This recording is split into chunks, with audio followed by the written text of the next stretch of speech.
sunrise and sunset, promise and fulfillment, birth and death. The whole drama of life is written in the sands of time. We present a new series of radio programs, The Clock.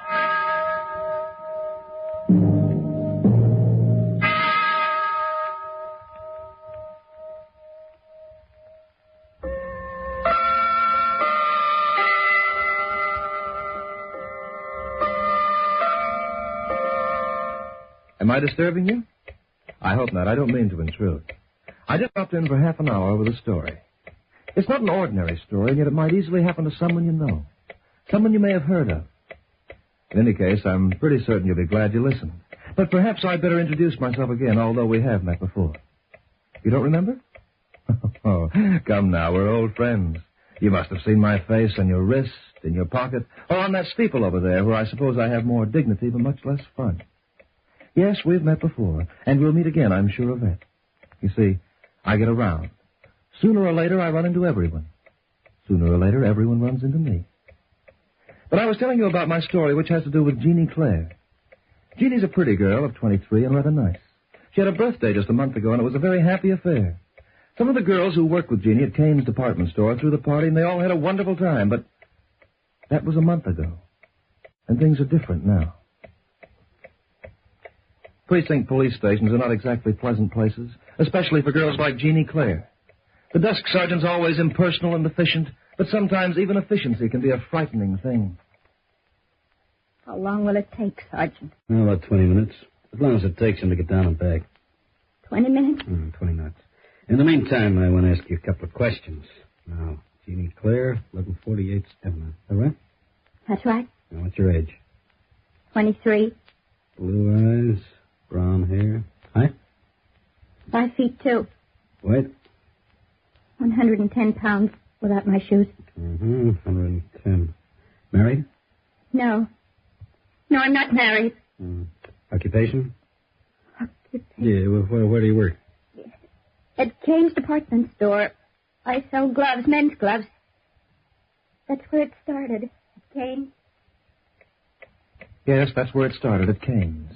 It had been a long, long afternoon behind the counter, and the girls were glad to hear the closing bell. Saved by the bell. I was just ready to pass out with exhaustion. Oh, my feet are killing me, Jeannie. You make out your sales tally, Ethel? Oh, you think I got 8 hands like an octopus? Oh, I'm just starting now, and I better hurry. I got a date with Harry. Oh? Oh, you want to come along? With you and Harry? Yeah, he could get another guy. Oh, thanks, Ethel, but not tonight. Say, what goes with you? Don't you ever want to have any fun? I like my fun, same as anyone else. Only, well, not tonight, Ethel. Not tonight, not tomorrow night, not next month. Are you waiting for the perfect man? Maybe. Ah, there ain't no such animal. Oh, but you can't be too particular, Jeannie, unless you want to sell gloves for old man Martin for the rest of your life. Just take Harry, for instance. He's no Van Johnson, but he's got his point. Harry's nice, but he's not my type. Now, who is your type, that Johnson dream? I'm not interested so much in looks as I am in character. I want to marry a man, Ethel, a human being, not a collar ad. Oh, what do you think Harry is, a horse? You don't know what I mean. You see, Ethel, I never had much education, so my man's got to be smart. He's got to have manners, too, smart manners, like they have in France. He won't look silly, for instance, when he kisses my hand. What else? He'll dress in taste, not like a clothes horse, but like a gentleman. He'll be interested in good books and classical music. He'll take me to the art galleries and explain what the pictures mean. And when he talks, his voice will be soft and gentle and clever, like a man of the world. I beg your pardon. What? May I see those gloves, please? They're on the first shelf. I'm sorry, mister. The store's closed. Oh, that's too bad. It's all right, Ethel. I'll open up my book again and take care of the gentleman. No, it's your time. That's awfully kind of you. I hope I'm not putting you to too much trouble. No trouble at all. Is something wrong? Wrong? The way you stare at me. My tie? Oh, excuse me. I was just thinking of something. Are these the gloves you mean? Yes, please. $7.98 plus tax. All right, they're extremely smart. Yeah. They're good looking, all right. What is your size? 8.5. These ought to fit? May I try them on? Oh, sure. And take your time. I'm in no hurry. I'm in no hurry at all. Jeannie could hardly believe it. There he was, the man she'd always dreamed about, standing right in front of her. He wasn't handsome, but he was tall, and his clothes were neat. Jeannie always used to think a derby hat was rather silly on a man, but on this one, it was different. Everything seemed so different about him. And his voice. Well, when Jeannie heard his voice, the picture was complete. And what a wonderful picture it was. But then Jeannie remembered that he'd buy his gloves, he'd pay for them, and she'd never see him again. She tried to think of something to say to keep him there, but he only smiled politely, made his purchase, and walked away. And Jeannie thought she was watching him walk right out of her life. Jeannie! Huh? Hey, what are you dreaming about? Nothing. Did you make the sale? Yeah. Yeah, I made the sale. Hey, look! He forgot his wallet. His wallet? Yeah, on the counter over here. Oh, I'll take care of it. Give it to me. Hey, what's your hurry? See if it's got any identification. Well, there's a card in here and a license. Hmm? His name is Courtney. Keith Courtney. That's pretty fancy. You better turn that over to the section manager. Oh, it's all right, Ethel. I can handle it. What? Oh, just to make sure he gets it, I'll deliver it myself. The young man's address was in the 40s, a small hotel. Not an elegant place, Jeannie thought, but dignified. She waited in the lobby while the desk clerk called his room. It only took him 2 minutes to come down, but sometimes 2 short minutes can seem like 2 long years. Good evening. You remember me? Of course. You are the charming young lady who waited on me in the store. You're kind of absent-minded, aren't you? I am. You left this wallet on the counter. Oh, thank you. Thank you so much. I thought I'd lost it. You know, that's happened to me once before. I really should be more careful. You really should. There wasn't much money in it, but there were the pictures. Of my family, you see. I would have hated to lose those snapshots. Well, you got them back now. So I guess I'll go. No, just a minute, please. You've gone to a great deal of trouble to return this to me. Oh, that's all right. When one returns a wallet, there's usually a reward. Well, in this case, we might reverse the procedure. I don't get it. I'd reap the reward myself if you had dinner with me. Or have you made a previous appointment? Oh, no, I haven't got anything much to do. Then you'll accept? Oh, sure. Oh, sure. He took Jeannie to a little Italian place on 46th. But Jeannie could hardly think of food. She just kept listening to his voice and watching him smile as he told her all about himself and about his work. He wanted to be an actor, ever since he could remember. And he was looking for a break. He didn't want to be a movie star and make a lot of money. Shakespeare and Ibsen were more his style. He said right now he wasn't working, he was at liberty and available for the right part. Jeannie crossed her fingers and hoped that he was at liberty and available for the right girl. After dinner, they took a walk. And Jeannie noticed how he always tried to keep on her left or right, whichever was nearest to the street. Other men she'd met were never quite so thoughtful. But then Keith wasn't like other men. And Jeannie knew that from the moment she saw him. Jeannie? Yes, Keith? It's been a wonderful evening. Yes. You know, somehow it's been perfect. Nothing has spoiled it. For me. Or for me. Jeannie, may I see you again? You really want to? Very much. All right. Tomorrow night? Oh, that's kind of soon, isn't it? Too soon for you? No. It's not too soon for me. Then we have a date. Tomorrow night and I hope for many nights to come. For many nights to come. That sounded wonderful to Jeannie Claire. It sounded like forever. But she didn't know that forever could be a very short time.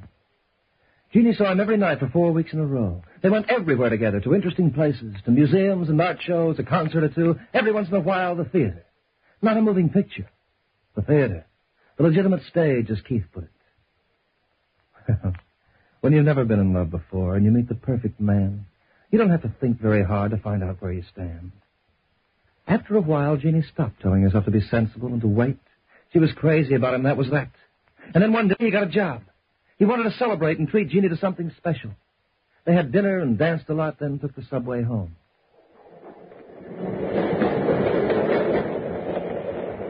Jeannie, I've got something to tell you. Really, Keith?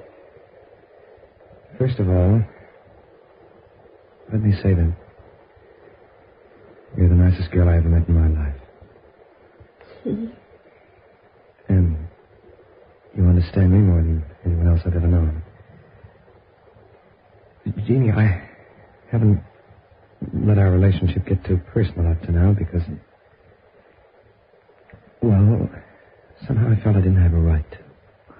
You shouldn't have felt like that. Oh, well. It was mostly money, I guess. I didn't have very much saved up. If an actor never knows when he's going to get another job. But you've got one now. Yeah. Oh, Jeannie, it's a wonderful part. You know, if this play clicks... Well, when and if that happens, Jeannie, I'll have something more to tell you.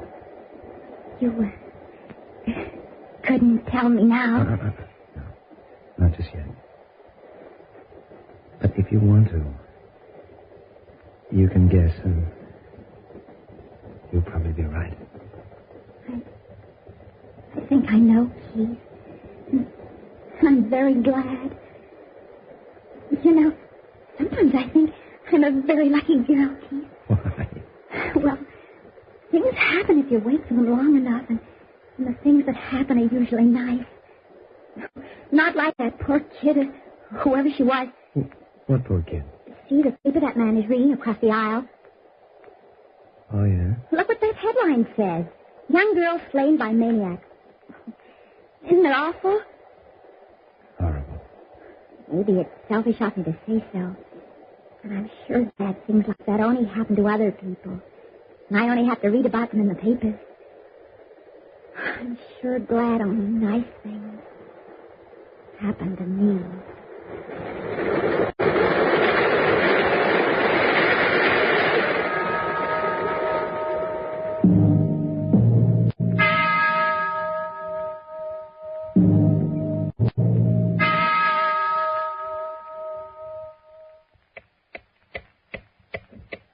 When Keith said goodnight at the door, he bent down and kissed Jeannie's hand.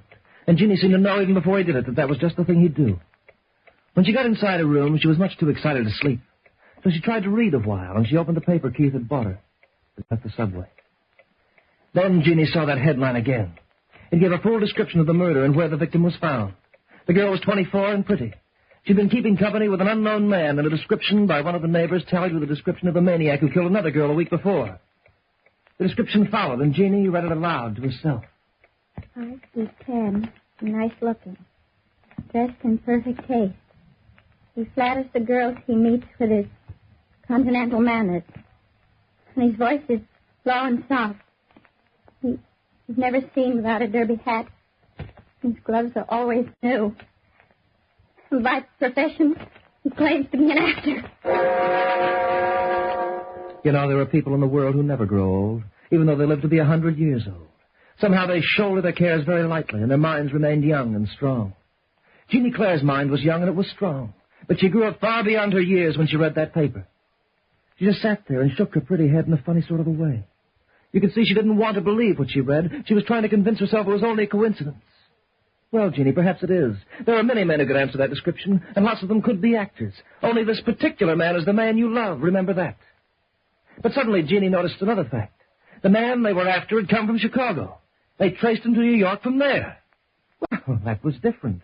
Hadn't Keith told her his folks lived in St. Louis? Of course he had. At least twice. Jeannie laughed in relief. Then fell asleep on the couch from sheer nervous exhaustion.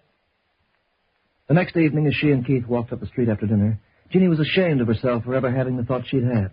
He was so tall and straight in his well-kept clothes, and she felt proud just to be walking by his side. Somehow he was even nicer than he'd ever been before. and he started to tell her about the play he was in. It's a melodrama, Jeannie. A what? You know, a play about crime. Oh, Not the usual one, though. Well, I think it ought to be a hit. I hope so, Keith.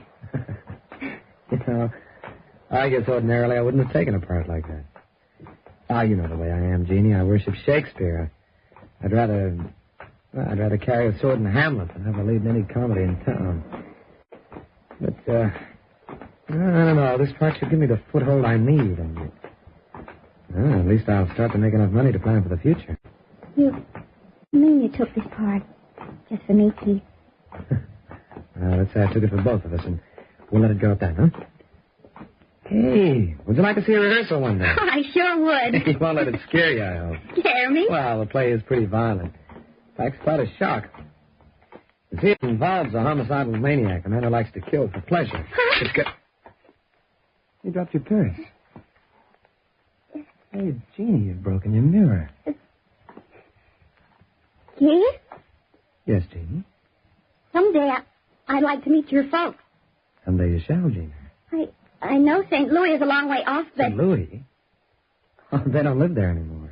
But you told me. Oh, they were born there. Oh, yeah. About a couple of years ago, they moved, Jeannie. They did? To where? Chicago. Chicago. It couldn't have been Los Angeles or Salt Lake City. It had to be Chicago. And Jeannie almost felt she was going to be sick.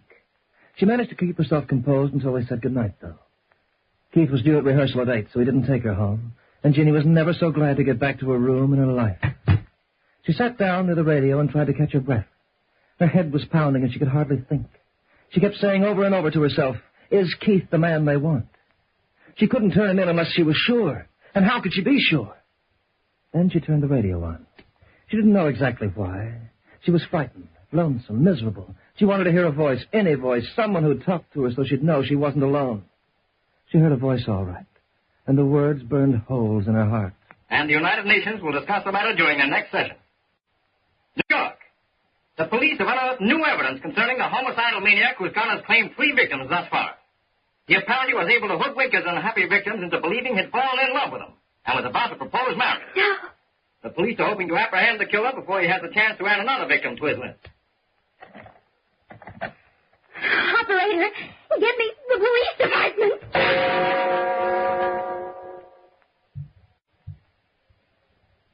She gave them her name and told them where he worked. He'd be at the theater now, she said, in rehearsal. They promised to send a squad car and a detective over to her place in 15 minutes for her protection. 15 minutes. That wasn't long by the usual standards. But as Jeannie hung up, she began to experience the most harrowing 15 minutes of her life. Jeannie! Jeannie, you there? Keith? Jeannie? What are you doing here? You left me an hour ago. I was worried. Maybe it's so strange. I thought of calling you. Then decided to come instead. And just talk to you. What about rehearsal, Keith? Oh, that. Well, I rehearsed for 10 minutes and I left the theater. Oh, don't worry. I promise I'll be back in an hour or two. Anyway, I'm not in the second act tonight. Jeannie. Yes. What's the matter? Why do you keep moving away from me like that? I hadn't been moving away. Jeannie, what's happened? Why do you stare at me? Almost as though you're afraid. I wish you'd leave me alone for a while. Just a little while, Keith. Jeannie, you've got to tell me what's wrong. Has it been because I haven't asked you to marry me yet? No, it's not that. Jeannie, come here. Jeannie had moved to the other end of the room, and her back was against the wall. 15 minutes, they'd told her. It would take a detective 15 minutes to arrive, but 15 minutes might be too late. Keith kept coming closer, smiling, talking, his hands and arms stretched out. Then she saw a bulge in his right-hand coat pocket. She knew it was a gun. Jeannie, darling, what's the matter? You mustn't be afraid of me. His hands were on her shoulders now, and he was pulling her close. For a moment, she could hardly breathe. And then she let him kiss her. She had to, because she wanted to get hold of that gun. Oh, Jeannie. Inch by inch, her hand crept toward his pocket, and then inside. She felt the trigger, and then the handle. With all the strength she had left, she pulled it out and fired.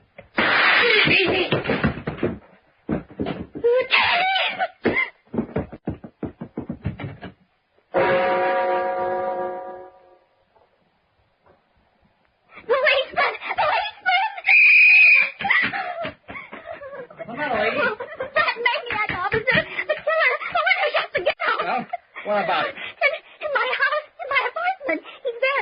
Now, take it easy, darling. Take it easy. It was awful. He tried to kiss me and... All right. So you went into a masher. For the love of Mike, take it easy. A masher? I tell you, he's a maniac. Maybe he's not, lady. He ain't the guy we're looking for. The guy? We caught that girl killer half an hour ago. Jeannie just stood there and looked at him. The words just didn't sink in. And then she started to laugh. She laughed and she couldn't control herself. She laughed until she cried. For it was then that Jeannie realized that she had killed the wrong man. Hey, miss, hang on to yourself. Sorry, Sergeant. That officer must have thought that I was the one who was crazy when he brought me here. Well, now we'll see when he gets back. Just relax. Take it easy. What? Did you say something, Sergeant?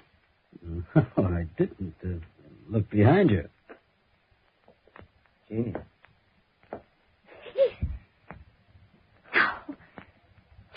Here's your corpse, Sarge. Only he ain't so stiff. Walked down here by herself. And there's the rod, filled with blanks. Can you beat it? Huh? It's just a prop we use in the play. I guess I forgot to leave it at the theater tonight when I left the rehearsal. When you fired it, Jeannie, I must have got such a shock I passed out. I can't believe it. Hey. It's all right, Jeannie. It's all right. I know what happened. It's all right now. Come on, Jeannie. I'll take you home.